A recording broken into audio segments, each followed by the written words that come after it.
Big boss ഹൗസിലെ ഓന്താരാണ് എന്നാണ് ഇന്ന് ലാലേട്ടൻ ചോദിച്ചപ്പോൾ തന്നെ ജാസ്മിൻ അവിടെ ഇരുന്ന് കൈ പൊക്കുന്നുണ്ടായിരുന്നു.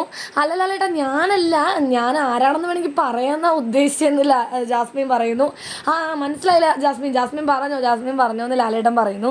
ഞായറാഴ്ചത്തെ എപ്പിസോഡ് അടിപൊളിയായിരുന്നു കേട്ടോ. അങ്ങനെ ജാസ്മിൻ എണീറ്റിരുന്ന് ജിൻഡോ കാക്കയാണ് ഈ ഹൗസിലെ ഓന്തെന്ന് പറയാണ്. അപ്പം തന്നെ ജിൻഡോ അവിടെ ഇരുന്ന് എന്തോ പറയുന്നുണ്ട് കേട്ടോ. കാരണം എന്താണ് ജാസ്മിൻ പറഞ്ഞോളൂ. ലാലേട്ട വേറൊന്നുമല്ല, ഇന്നൊരു കാര്യം പറഞ്ഞു കഴിഞ്ഞാൽ ഒരു 3 ദിവസം കഴിഞ്ഞ്, അല്ലെങ്കിൽ പോട്ടെ വെറും മണിക്കൂറുകൾ അല്ലെങ്കിൽ മിനിറ്റുകൾ കഴിഞ്ഞ് അതെല്ലാവരും കള്ളമാണെന്ന് മനസ്സിലാക്കി പുള്ളിനോട് പറഞ്ഞു കഴിഞ്ഞാൽ ഒരു ഭാവമാറ്റവും ഇല്ലാതെ വളരെ പൊളൈറ്റായിട്ട് വളരെ എളിമയോടുകൂടി പറഞ്ഞ കള്ളം ഞാനങ്ങനെ പറഞ്ഞില്ലല്ലോ, ഞാനെപ്പോൾ പറഞ്ഞു, ഒരു ഭാവമാറ്റവും ഇല്ലാണ്ട് ജസ്റ്റ് കുറച്ച് മിനിറ്റുകൾ മുമ്പ് നടന്ന സംഭവമാണെങ്കിൽ പോലും അത് പിടിക്കപ്പെട്ടാലും സമ്മതിച്ചു തരില്ല. പെട്ടെന്ന് തന്നെ നിറം മാറും. ഞാനങ്ങനെ പറഞ്ഞിട്ടേ ഇല്ലല്ലോ എന്ന് പറയും. അങ്ങനെ അഭിനയിച്ച് കളയില്ല അല്ലേട്ടാ.